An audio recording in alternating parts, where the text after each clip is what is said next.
Welcome to Hannon Library's Quick Guide to Predatory Journals. My name is Melissa Anderson, and I'm the Campus Engagement and Research Services Librarian here at Hannon Library at Southern Oregon University. A predatory journal is an online, open-access journal that claims to be a peer-reviewed academic publication. There are online open-access journals that really are legitimate peer-reviewed academic publications, but the purpose of a predatory journal is to trick researchers into paying to have their work published. Although their websites will state that they are peer-reviewed, they actually skip the peer review process and other quality controls such as copy editing and fact-checking. They will publish almost anything to make a profit. Their editorial boards are often fake, and the articles they publish are not vetted for accuracy or the other criteria we expect in peer-reviewed publications. You should not use articles from predatory journals in your research because they aren't credible sources. Without that peer review process, you can't trust that the information published in a predatory journal contains accurate facts and data. In addition, because predatory journals haven't gone through a thorough editorial review, they often contain plagiarized content and citations that can't be verified. Predatory journal sites often get shut down, so if you link to articles from a predatory journal in your work, those links may vanish when the journal sites vanish from the internet. You also will lose credibility yourself if you cite unreliable sources in your work. Instead, it's better to access content through the library. Journal scholar searches and AI searches for research do not screen out predatory journals, so you must be careful using articles provided by these services. Most predatory journals are not indexed in library databases, which means that articles from predatory journals usually won't show up in your searches if you use our databases. Our library research guides will also point you towards verified indexes which have quality controls that prevent predatory journal content from appearing in search results. And finally, our library online catalog will also direct you to journals available through the Directory of Open Access Journals, which has a process to screen out predatory publishers.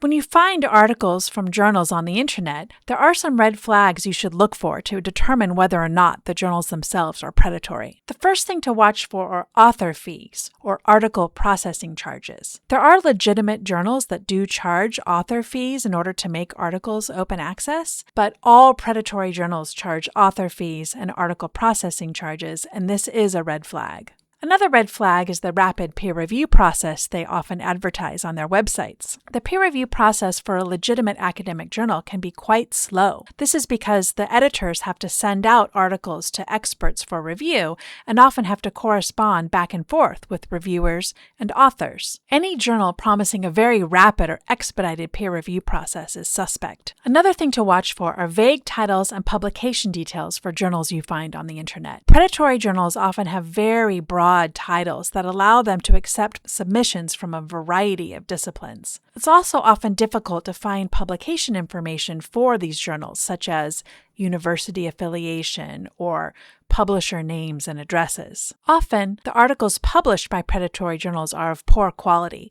They may have grammatical mistakes, they may have spelling errors, they may make broad claims that aren't backed up by evidence, and as I mentioned before, they also may contain plagiarized content. The final thing to look at is the website itself. Predatory journals often have websites that look unprofessional. They may have ads, flashing lights, really outdated design standards, and the websites themselves may be insecure. These are all red flags. Now let's look at an example website for a journal that has many of the markers of a predatory journal.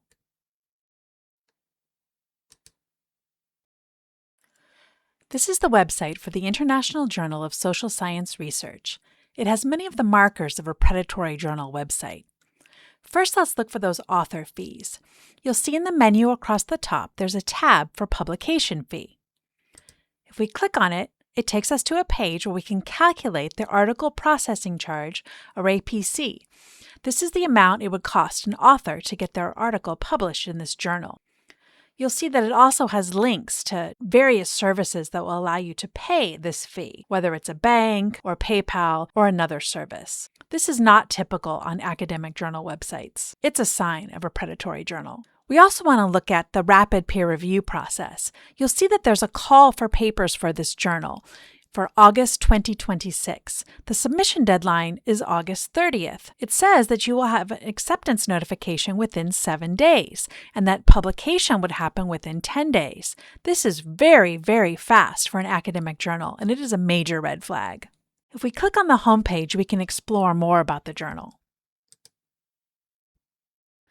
You'll see that the title for this journal, International Journal of Social Science Research, is pretty broad. And if we scroll down and read about the scope, or the list of topics that are published by this journal, we'll see that that's broad too. It says that IJSSR is aimed at the fields of social sciences and humanities studies and covers vast areas of interest such as sociology, economics, political science, anthropology, education, psychology, law, etc.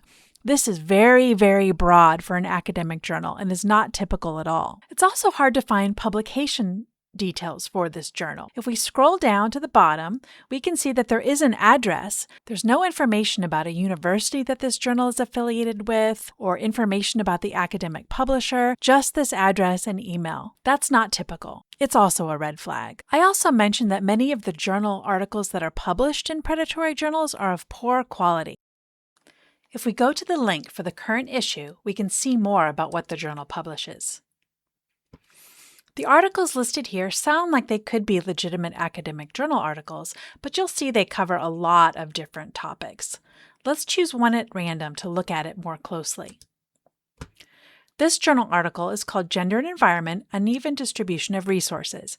It sounds like it could be something published by an academic journal, but the first thing you'll notice is that the author is listed by first name only. That is not typical at all. Then if we actually start reading the article, we'll see that there's some very long sentences with many, many clauses that normally would have been flagged by a copy editor. And there's lots of pretty vague statements without a lot of evidence to back them up. If we scroll to the very end of the article, we'll see that the actual list of references is fairly short, and that actually some of these references don't sound like they come from academic journals, and some of them are quite old, 1988, 1992, 2003. This is pretty old for this type of research, and this normally would have been flagged by an editor in the peer review process. Let's go back to the homepage to look at the website itself. This website isn't the worst I've ever seen, but it doesn't have the clean, professional look of a typical academic journal. If we go to the homepage, we'll see that it's got a fairly outdated style for the masthead. It's got some kind of blurry links and blurry images on it, and it just doesn't look super professional. It looks like it was designed a long time ago, maybe 10 or 20 years ago, and hasn't been updated since. That's just not typical for contemporary academic journals. The web design itself isn't a red flag, but it could be a sign that this is a predatory journal. Now you've learned some of the signs to look for when you're trying to determine if something you found is from a predatory journal or not. You can also get more help on this topic from librarians at Hannon Library. You can visit our research help desk or use our chat and email services to help you identify predatory journals and find good research resources. You can visit our website at hanlib.sou.edu to learn more about how we can help you. You can also view the longer Hannon Library Guide to Predatory Journals video on YouTube for more in-depth information on predatory journals. Thank you for watching the video. You can also send any additional questions you have about this content to andersm18@sou.edu. This presentation template was created by SlidesGo, including icons by Flaticon and infographics and images by Freepik. Thank you!